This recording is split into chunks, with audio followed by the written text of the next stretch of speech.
आगरा ताजमहल के लिए पहचाना जाता है। वैसे तो साल भर यहाँ पर्यटकों की बड़ी तादाद में आवाजाही रहती है, लेकिन ताज महोत्सव पर यहाँ का माहौल कुछ हटकर होता है। ये महोत्सव ताजमहल के करीब शिल्पग्राम में उत्तर प्रदेश टूरिज्म की ओर से किया जाता है, जिसका उद्देश्य दुनिया भर के पर्यटकों को यहाँ की कला, संस्कृति और शान और शौकत से रूबरू कराना है। 10 दिन तक चलने वाले इस महोत्सव में पर्यटकों का भरपूर मनोरंजन होता है। इस दौरान कई तरह के रंगारंग कार्यक्रम, बॉलीवुड नाइट, गीत संगीत, नृत्य आदि आयोजित किए जाते हैं। यहाँ पर्यटक विभिन्न कला संस्कृति के साथ लजीज व्यंजनों का भी लुत्फ उठाते हैं।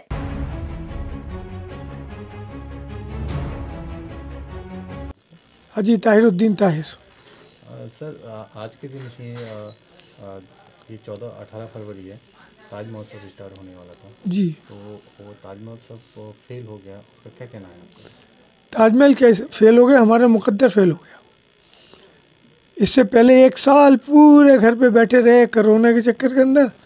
अब ये थोड़ी उम्मीद बनी थी, थोड़ी सी आस बनी थी कि ताज महोत्सव चलेगा, यहाँ से कुछ लोग कुछ कमा लेंगे, कुछ थोड़ा बहुत मिल जाएगा, अपने खा कमा लेंगे। अब तो कुछ भी नहीं है। और ताज महोत्सव से तो हमारे ऐसा लग रहा है कि हमारे हाथ में कटोरा आ जाएगा।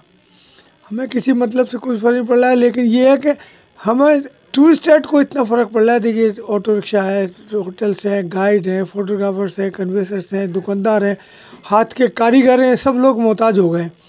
इस कोरोना ने मोहताज कर दिया था। उम्मीद लगा के बैठे थे, बहुत भारी उम्मीद थी कि अब चलो ताज महोत्सव हो रहा है, हम लोगों के गरीब के आंसू बुझ जाएंगे, हम लड्डू खा लेंगे। लड्डू की तो नहीं मिले, कटोरा मिल गया, तो मांगो खाओ। तो बहुत नुकसान की कगार पे आ गए हैं, बहुत नुकसान हो गया।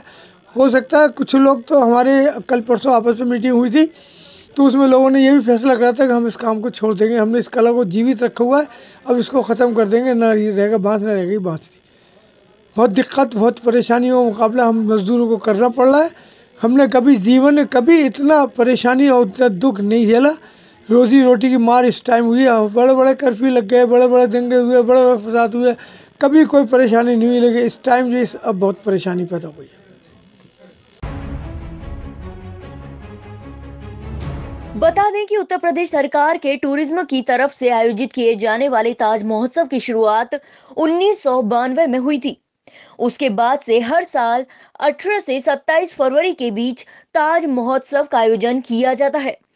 इस 10 दिवसीय आयोजन में हर साल 300 से ज्यादा शिल्पी अपना हुनर दिखाते हैं। महोत्सव में हिस्सा लेने के लिए देश भर के विभिन्न राज्यों से राष्ट्रीय और राज्य पुरस्कार प्राप्त करने वाले शिल्पकार यहाँ की शोभा बढ़ाते हैं।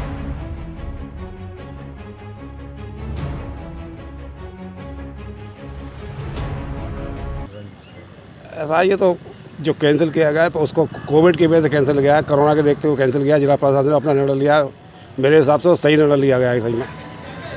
और आप बिजनेस का सवाल तो वो तो सब चलता रहता है सही में, कभी थोड़ा कभी कम, व्यापार तो चलता ही सही में। लेकिन वो पोजीशन नहीं है जो पहले होनी चाहिए थी सही में। व्यापार तो ढीला है ही सही, क्लाइंट है नहीं बिल्कुल, अंतर्राष्ट्रीय फ्लाइटें बंद है, ट्रेनें बंद है, सब ऐसे में टूरिस्ट तो है ही नहीं सही। तो क्या मानना है आपका? मानना ये है कि जो सरकार द्वारा निर्णय लिया गया था, किस निर्णय? हाँ, ये उचित है, बाजी निर्णय लिया बिल्कुल सही लिया गया है, इसमें कोई दोहरा नहीं। तो इसके चलते आपकी जो बिक्री है उस पर भी असर पड़ा है? बिक्री पे तो असर पड़ता है, बिक्री सभी का असर पड़ेगा। शिल्पी जो बाहर से आते थे उनको भी असर पड़ा है सही में। जो बाहर से लोग आते थे अपने अंतर्राज्यीय शिल्पी जो आते थे, उन लोगों को भी फर्क पड़ा। तो क्या उम्मीद है जिस तरह से यहाँ टूरिज्म आना चाहिए, क्या वो टूरिज्म आ रहा है? नहीं, अभी तो नहीं आ रहा, फिलहाल तो नहीं आ रहा है सही, लेकिन उम्मीद जाहिर की जा रही है अगले महीने से, मार्च से अप्रैल से ट्रेनें शुरू हो जाए, अंतर्राष्ट्रीय फ्लाइट शुरू हो जाए तो बढ़ जाएगा थोड़ा बहुत प्रॉफिट। इससे पहले भी कभी ताज महोत्सव नहीं लगा है, मतलब ऐसी कोई कंडीशन हुई है? ना, ऐसी कोई कंडीशन नहीं आई। वो इलेक्शन की वजह से 1-2 बार रिजेक्ट हुआ है, वो आफ्टर 1 मंथ लग गया, मार्च में लगा दिया गया है सही में। रिजेक्ट तो कभी नहीं हुआ है सही में। इस बार हुआ है तो क्या मानते हैं आप? कोविड को मानते हैं। ताज महोत्सव को रद्द करने के प्रशासन के फैसले से यहां आने वाले शिल्पियों के साथ आम लोग भी निराश हैं। वहीं मुक्ताकाशीय मंच पर प्रस्तुति देने वाले कलाकार भी बेहद निराश हैं। उनका कहना है कि जिस प्रकार कोरोना प्रोटोकॉल के तहत अन्य कार्यक्रम, मॉल और बाजार आदि खोले जा रहे हैं, उसी तरह ताज महोत्सव का आयोजन भी किया जा सकता था। ताजमहल के पास उपस्थित दुकानदारों का कहना है कि यहाँ कलाकारों को कला और शिल्पकारों को शिल्प दिखाने का अच्छा मौका मिलता था। ये महोत्सव उम्दा वस्तुएं बेचने और खरीदने वालों का एक बड़ा बाजार है। ताज महोत्सव नहीं होने से अब सभी लोग बेहद निराश हैं।